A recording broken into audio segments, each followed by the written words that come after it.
Je m'appelle Simon.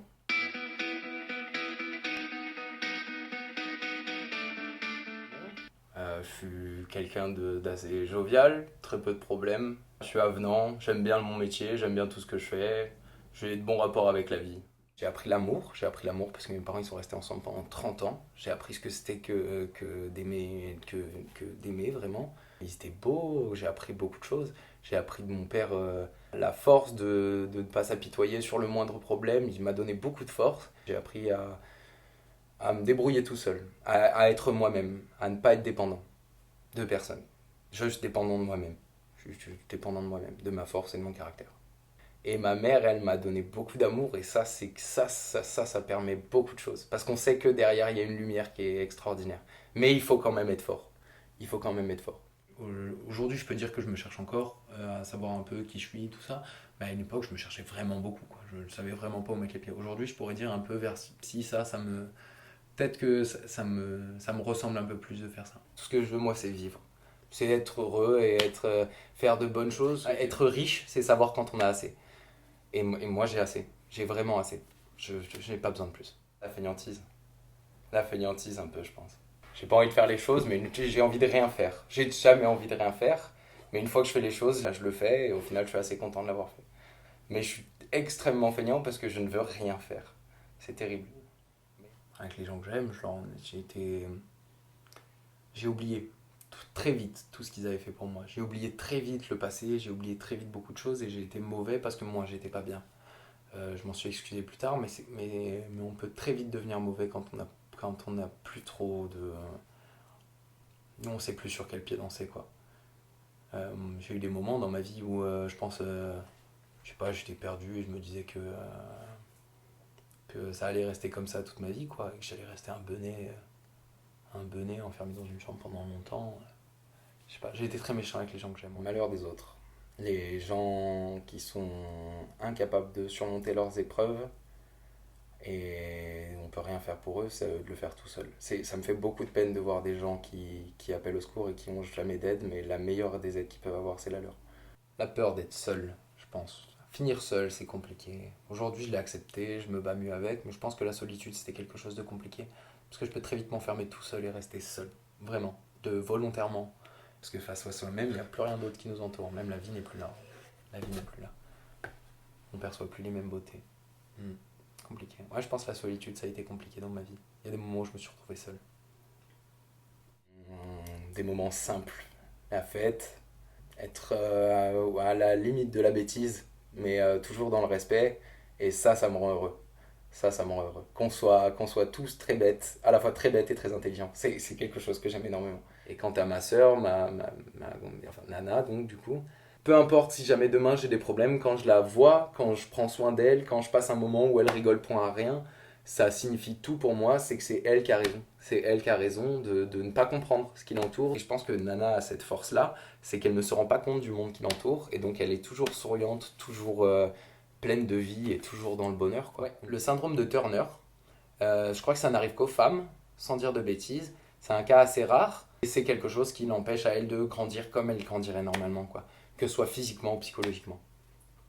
J'aime bien savoir qu'elle va bien, j'aime bien savoir qu'elle mange bien, j'aime bien savoir qu'elle est heureuse, j'aime bien savoir tout ça. La communication avec Nana, c'est que du bon parce que il y a que des petits trucs. Y a rien de très. Il n'y a pas de grande communication, quoi. C'est juste. C'est un sourire, ça me le donne, quoi. Un sourire, ça me le donne. Mon métier, déjà. Mon métier, énormément, parce que ça m'a forgé, parce que ça m'a apporté beaucoup de choses, parce que ça m'a apporté beaucoup d'opportunités. Après, on va dire que c'est dur, mais je le fais avec envie et bonheur. Je pense que c'est des milieux où il s'est passé beaucoup de choses, où beaucoup de choses sont venues. Il y a beaucoup de choses qui sont créées dans des restaurants. C'est très important. Je suis très Moyen-Âge dans ma tête. Et la taverne, c'est un truc que j'aime beaucoup. C'est des lieux de fratrie, c'est des lieux d'accueil, on est des hôtes. C'est des gens qui viennent chez nous pour passer un bon moment. On se doit de leur faire passer un moment. C'est un métier qui me plaît, c'est un métier de cœur.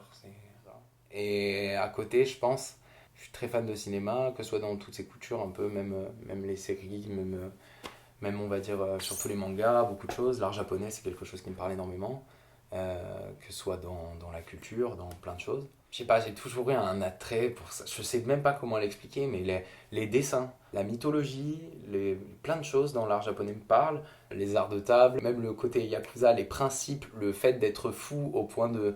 Si jamais un jour on déshonore, on se harakiri, c'est quand même un peu beaucoup. Et je me dis que s'il y a des gens qui font ça, c'est qu'il y a une vraie volonté, il y a une vraie foi. Et je sais pas, plein de choses. L'endroit, les photos, les fleurs de cerisier, c'est quelque chose, je trouve ça magnifique. La nourriture, c'est extraordinaire. La musique me parlait énormément. Je suis pareil, donc moi je suis Alors comment je me définirais? Je suis un homme de 40 ans enfermé dans le corps d'un garçon de 25 ans. J'ai un grand problème avec mes générations. Je suis incapable, dans la pop culture, aujourd'hui, que ce soit dans le cinéma, dans beaucoup de choses, d'avoir les émotions que j'ai eues pour des choses que j'ai écoutées qui datent qui ont été faites par des précurseurs pour moi. Pour moi, c'est des précurseurs, c'est des légendes. Par exemple, je suis un grand fan de Queen, David Bowie, pareil. Enfin, c'est des gens qui sont extraordinaires. Leur musique, leur voix, même Led Zeppelin, des trucs qui me... C'est fou, quoi. Et par exemple, Starway to Heaven, c'est un truc, ça me met la chair, quoi, c'est fou. Enfin, voilà.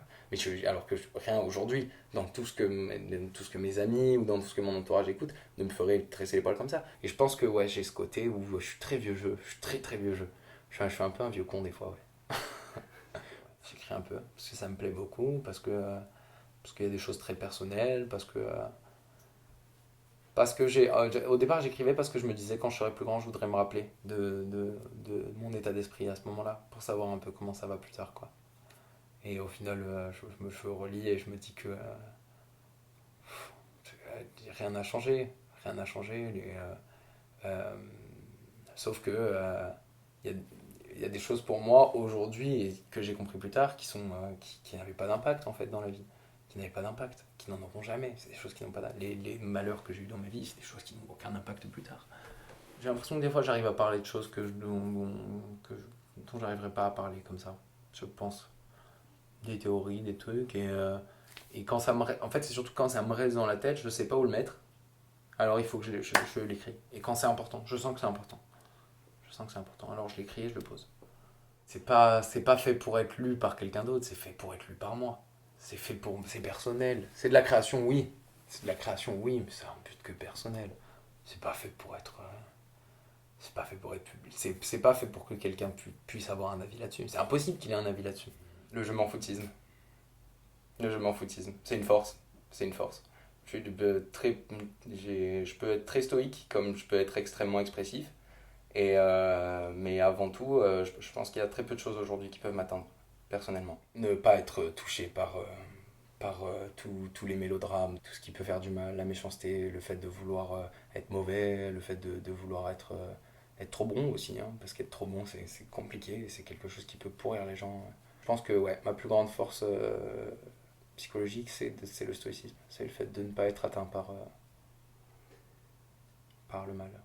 À force de pleurer pour rien, quand il nous arrive vraiment quelque chose, on se rend compte que c'est important de garder ses larmes pour les moments importants. C'est, voilà.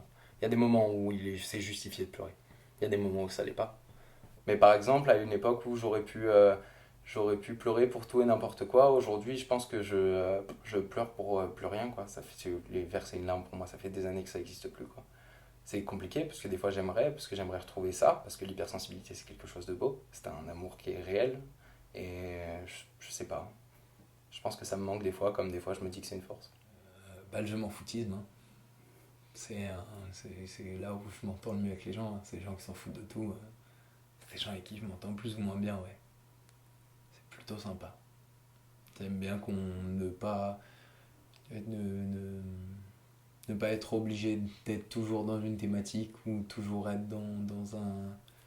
Toujours parler de la même chose, toujours devoir. J'aime bien, je m'en foutisme. On prend ce qui vient, un grand silence, des fois, ça dit beaucoup de choses. Et c'est plaisant, un grand silence, des fois même. J'aime beaucoup les gens qui s'en foutent de tout. On n'est pas obligé de dire quelque chose tout le temps, de s'obliger à vivre.